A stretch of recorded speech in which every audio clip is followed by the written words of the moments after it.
everybody! So, for those of you who don't know why we're doing this video, it's because actually on BEME I had asked whether or not people thought this was worthy of a video, and they said, why not? Go ahead with it, you guys do whatever you want anyway. So I'm like, okay, we'll do whatever we want then. Alright. So basically this video is going to be about books that we recommend. In the nude.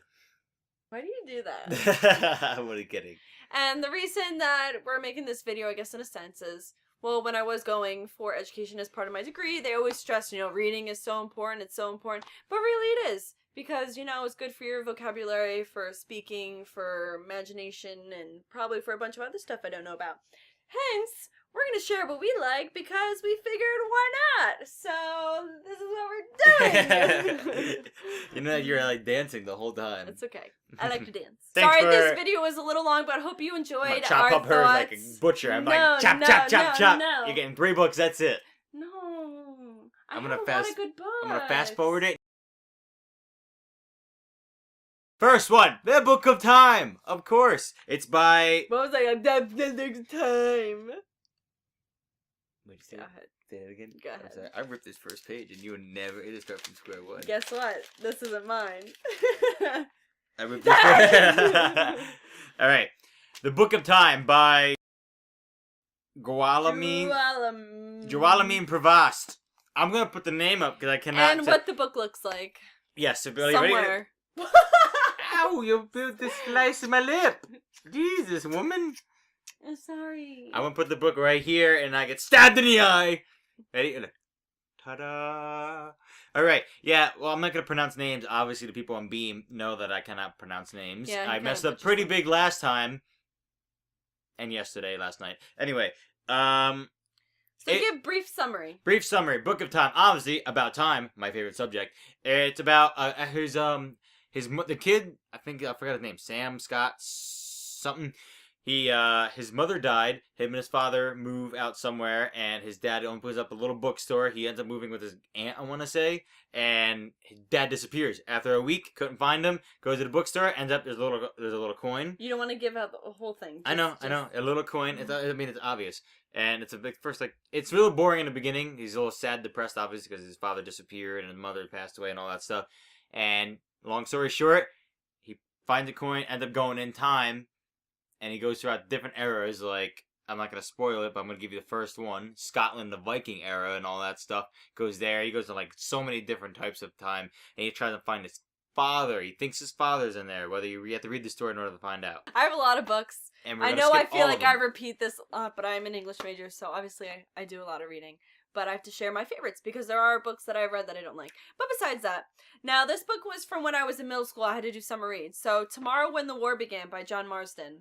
Excellent book. Basically, it's about teenage friends who go into the woods to go camping as part of a little school vacation, I guess in a sense. And lo and behold, while they are on vacation, war breaks out in the country that they're in. So, it's up to them to figure out whether or not they're going to go run and hide or take action. So, the book is really good, filled with action, and I think it's definitely appropriate for young adults. So, that's my one book. See how it didn't take me 10 years to yeah, but talk you about also it? have this much, by the way, and I have this much, by the way. I'll go fast, though. I'm going to talk about all of them. It'll go fast. The Knife of Never Letting Go by Patrick Ness. That is a book about everyone hears their thoughts. They're on a planet, and there's just males, only males.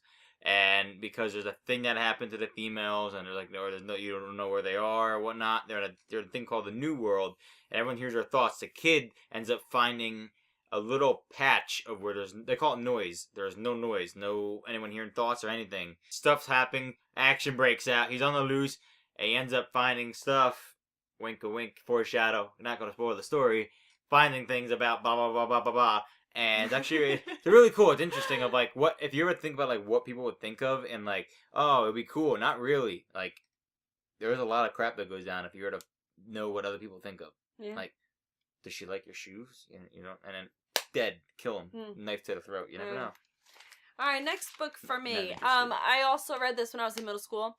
Now, unfortunately, a lot of the books that I say that I read in middle school have to do with vampires in a sense, and that's only because when we were in middle school, Twilight that was came out. yes. So everything was vampires. Yep. Everything. But this book was really good. Night Runner by Max Turner is from the viewpoint of a boy. And believe it or not, I feel like maybe it's just me being a girl, but they don't make many books from the viewpoints of boys, or at least I don't look for them. But it was good. Lo and behold, this boy has been at kind of like a hospital, possibly psychiatric hospital, because he has a rare medical condition.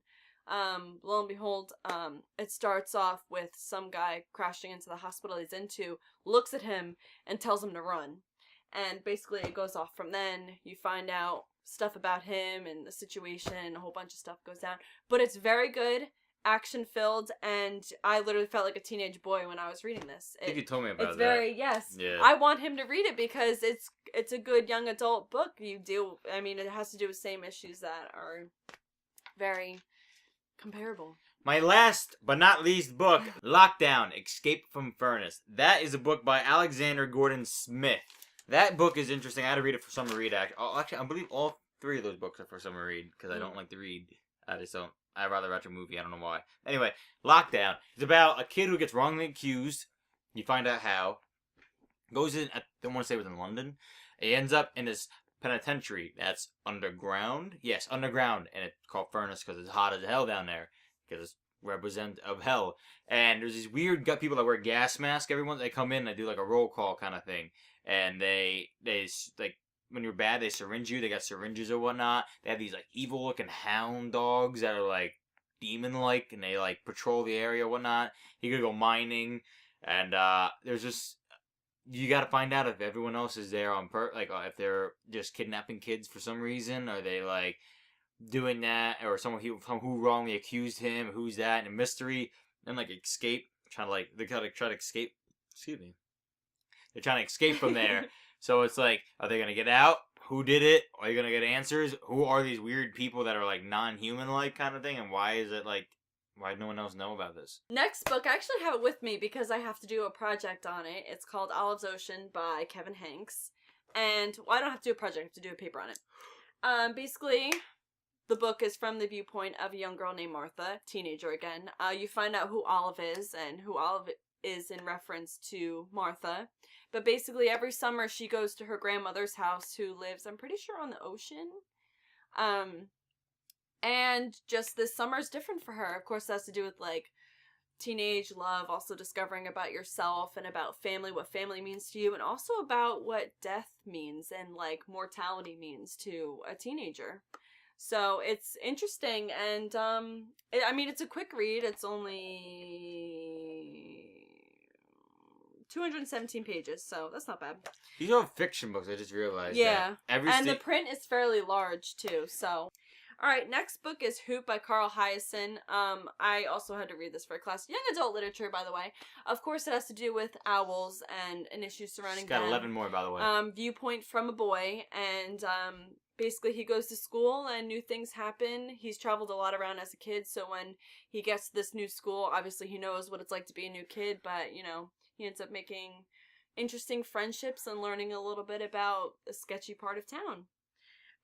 Next book is Never Let Me Go by Kazuo Ishiguro. I have that book with me. Obviously, I'm in the process of reading it. Very good book from the viewpoint of a girl named Kathy, and her and the people who she's in school with. It's a special school that she's at, and they're there for a reason, and you find out what that reason is and why she even exists to begin with, because she's not a normal kid. And, the book is really good. Surprising, and I definitely recommend it. The Underneath by Kathy Appel. That's also young adult literature. It's basically has, it's from the viewpoint of a cat. Well, it's from a couple viewpoints. It's from a cat, her kittens, a dog, and this guy called Garface, because his face is all, disfigured. And from the viewpoint also of this snake and an alligator. But besides that, it's interesting. It kind of talks about family and about hope and all that other stuff, and I recommend that as well for young adult literature. Next, okay, now this is probably one of my almost favorite books that I've read this year, Looking for Alaska by John Green. John Green also wrote The Fault in Our Stars. And he's a YouTuber. Yes. But Looking for Alaska is amazing. It's from the viewpoint of, obviously, a teenage boy. His nickname is Pudge. and he creates an interesting group of friends. One of those friends is, of course, Alaska. So, it's interesting. It's about teenage friendship, about teenage, issues of liking someone and what it means to, love somebody. Oh my god, it's hilarious too. Some of the scenes are so funny, it makes me laugh. And it also pulls at your heartstrings. I was almost crying while reading this book. It's good. But I can really get into books, so that's just me. Atonement by Ian McEwan. This is more college level reading. Like, they made a movie of it, and it's rated R, just to let you know. It's good. It's basically about this little girl, Bryony. It also talks about her sister Cecilia and Cecilia's childhood friend and maybe lover, Robbie, and how she makes a very, very, very huge mistake that affects her lives and those around hers, and she regrets it, so she is attempting to atone for her mistake. Next, Vampire Academy by Rochelle Mead. They made a movie of it. The book was also good. The book is a part of a series, so I recommend that. Has to do with vampires, and, action-filled from the viewpoint of a girl. You get into this world where there is a special academy just for vampires, and it's a little corrupt and stuff goes on. Marked is by Kristen Cass, also vampires. It has to do with the House of Night series, so there's series into that book as well. Again, a special school for people who are gifted with, like, vampire abilities and all. And there's also another sketchy thing that goes on. Some people turn into, like, these bad vampires and they get taken somewhere, but then there's the issue of whether or not maybe they're turning them on purpose. So, again, another good book, another good series. Nature by Waldo Emerson. I have to do that because I took an American literature class and he is like a god to American literature. Nature I really like because there's a quote I got from it: "Build therefore your own world." It speaks to me greatly and I would like to get a tattoo of it. Basically talks about nature, of course, transcendentalism, which was huge at the time period. You can Google that. And he also addresses college students, and even back at the time that he wrote that, whether or not you should go for college because it's a huge expense, and how it shouldn't be as expensive as it is, at least here in America. Interesting, very good read, a little difficult, but you could do it. The Scarlet Letter by Nathaniel Hawthorne, another American classic. It's good. It's basically back in the time of, like, pilgrims and stuff like that, Puritans. This lady is an adulterer, and you kind of see how they treat her and what her punishment is. Very good, very interesting, and the baby daddy is a huge surprise. The Canterbury Tales by Geoffrey Chaucer. I also have to include that because it's another classic, and Hated it.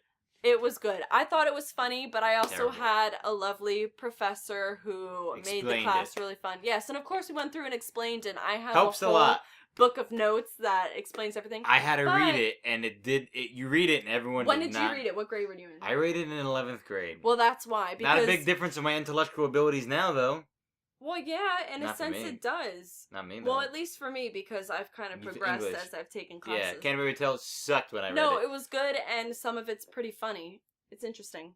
But Very basically, funny. yeah, it's about these people who are on a pilgrimage, and they have a rule if they're telling tales to the pilgrimage and from the pilgrimage, and whoever tells the best story has to fund the bill for all of their meals and all of their expenses. Hence, they want to tell the best story and win. And last book, 1984 by George Orwell. I had to read this for summer read. I didn't want to read it, but as soon as I read it, it was really good. Basically, it's about a utopian society and how people are watched by Big Brother, in a sense, aka the government, and they have to act a certain way and appear a certain way, and you find out what happens when people decide to go against the norm. It's very interesting, and it also speaks to the fact that utopian society perhaps may never exist because people can never conform. But yeah, so that is my book list. See, I told you I'd be I have fast. one more. It's not a book. It's not a book at all. I don't know why I even say it. The Cask of Amontillado. How do you say that? Amontillado? No, the cast of Amontillado. Amontillado. It's Oh, Spanish. Spanish. It makes sense. By Edgar Allan Poe. It's a short I read story. that when I was in high school, and I thought it was really good. Well, if you're going to talk about Edgar Allan Poe, I have to mention the Black Cat again. He is very No one a cares about the Black disturbed Cat. writer. He writes about very dark things. Evil. Not kidding. Yeah. It was a little weird. But the Black when you Cat told was good. Yeah, any of his stories are good and twisted. So That was alright. recommend him as a writer. Revenge. Well, so those are some of our books. If we were a little speedy, sorry about that. So yeah, but we figured we'd share them. Those are books that have affected us, and I want to speak about Looking for Alaska. The reason it speaks to me is because it talks about the great perhaps, and when I was going through a hard time in my life with my schooling and figure out what I wanted to do, I had that in my head that I want to look for my great perhaps. And even still, I'm still looking for the great thing that's going to happen in my life that's going to give me purpose and it's going to make me happy. So I think it speaks well on that larger sense as well. But the reason I included young adult literature, not only because it's fun to read, but D-Man, I noticed when I was on my BEME, you said that you liked young adult literature because you find it easier to read and it's just a good reading age to read stories. So I figured I included some of those young adult literatures. There was one book that I listened to. It was I forgot what it was called. It's in my phone. Remember that I listened to? That was really good. It was Think and Grow Rich by Nathan Hale or by something like that, if that's right, or if I was spoken by him. I don't remember who it was by. That was really good. That's a real that's what made me who I am today, basically, even though I didn't Gives read you it. a new outlook on life. Exactly. Anyway, have a good day. Thanks Sorry for... this video was a little long, but I hope you enjoyed I'm gonna chop our up hers like a thoughts. butcher. I'm No, like, chop, no, chop, chop, no, chop. no. You're getting 3 books, that's it. No. I'm have gonna a lot of good books. I'm gonna fast forward it, and you guys can rewind. You can like pause it and then put it in slow motion, and it'll be like. No, you better not do that. But anyway, hope you enjoyed. See you in our next video. Goodbye.